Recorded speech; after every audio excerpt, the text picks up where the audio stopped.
కేసీఆర్కు నోటిచ్చే అధికారం సిట్కు ఉంది. టెలిఫోన్ ట్యాపింగ్లో జరుగుతున్నటువంటి విచారణలో అధికారుల ద్వారా వచ్చినటువంటి సమాచారం మేరకు ఆనాటి ముఖ్యమంత్రి కేసీఆర్ గారికి సిట్ నోటీసులు ఇచ్చినట్టుగా మేము భావిస్తా ఉన్నాం.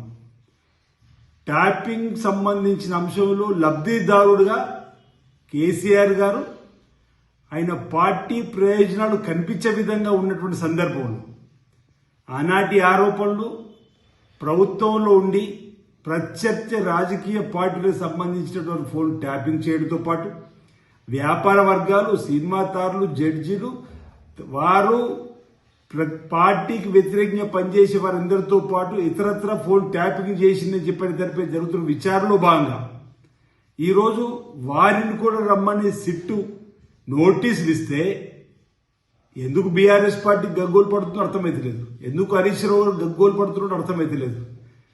కేసీఆర్ గారు నోటీస్ ఇస్తే తెలంగాణ ఆత్మగౌరవం దెబ్బతింటుందనే విధంగా మాట్లాడుతున్నాడు. కేసీఆర్ నోటీస్ ఇస్తే తెలంగాణ ఆత్మగౌరవం దెబ్బతింటుంది. తెలంగాణ ఆత్మగౌరవం తెలంగాణ అమరవీరుల మధ్యలో వారి త్యాగాలపైన ఉంటుంది తప్ప కేసీఆర్ గారికి బీఆర్ఎస్ పార్టీకి ఎందుకు ఉంటుందో అంటున్నాను. గతంలో అనేక సందర్భాల్లో అనేక రాష్ట్రాల మాజీ ముఖ్యమంత్రులకు నోటీసులు ఇచ్చినటువంటి సందర్భాలనే ఆ నోటీసులు అందుకుని విచారణకు హాజరైనటువంటి వారు ఉన్నారు. ఇక్కడేదో కేసీఆర్ గారికి నోటీసు ఇవ్వగానే తెలంగాణ ఆత్మగౌరవం అని చెప్పని మళ్ళీ కొత్త పదాలు వాడేటువంటి పదాలు కరెక్ట్ కాదు. ఈరోజు టెలిఫోన్ ట్యాపింగ్ ద్వారా లబ్ధి పొందింది బీఆర్ఎస్ పార్టీ. ప్రత్యర్థులను ముప్పు తిప్పలు పెట్టింది కేసీఆర్ గారు. దానివల్ల ఒనగూరినటువంటి ప్రయోజనాలు ఈరోజు బీఆర్ఎస్ పార్టీకి 900 పైచిలుకోట్ల ఎలక్ట్రల్ బాండ్స్ నిధి ఏ విధంగా వచ్చిందనేటువంటి సమాచారం ఇదివరకు అనేక సందర్భాలు చెప్పలేరు. అంటే ఎక్కడెక్కడి నుంచి ఏ లబ్ధి పొందింది అనేటువంటి అంశాలు గిట్ట ఒకవేళ ఇప్పటి వరకు ఈ టెలిఫోన్ ట్యాపింగ్ లో సిట్ అధికారులు జరిపినటువంటి విచారణలో ముఖ్యమంత్రిగా పనిచేసినటువంటి ఆనాటి కేసీఆర్ గారికి అనుబంధం సంబంధం ఉండని వాళ్ళకి పిలుస్తున్నామని చెప్పినటువంటి భావన మాలో ఉంది. కేసీఆర్ గారు సిట్ ముందు హాజరు కావాలి, వాస్తవాలు చెప్పాలి, విచారణకు సహకరించాలి. ఈరోజు గౌరవం అనేది ఒకరిస్తే రాదు.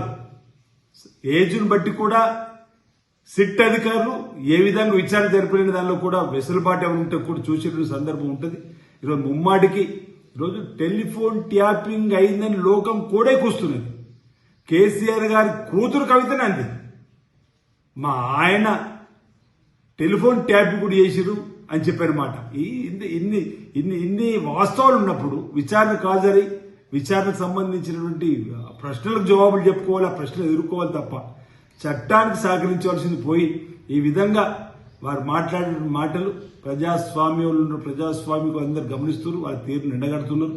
ఈరోజు చట్టం తన పని తను చేసుకొని పోతుంది. ఈ టెలిఫోన్ ట్యాపింగ్ జరిగింది ముమ్మాడి వాస్తవం ఏమంటుంది విచారణ ఒక తప్పు తేలితే ఇది కేంద్ర టెలిగ్రాఫిక్ చట్ట ప్రకారం ఏదైతే చట్టంలో తప్పు చేసినటువంటి వారు కావాలని చేసినట్టు తేలితే చట్టం తన పని తను చేసుకుపోయే క్రమంలో నిందితులు ఎంతటి వారైనా వారు కఠినంగా శిక్షింపబడతారని చెప్పిన భావన ఈ సందర్భంలో వ్యక్తం చేస్తా ఉన్నాను.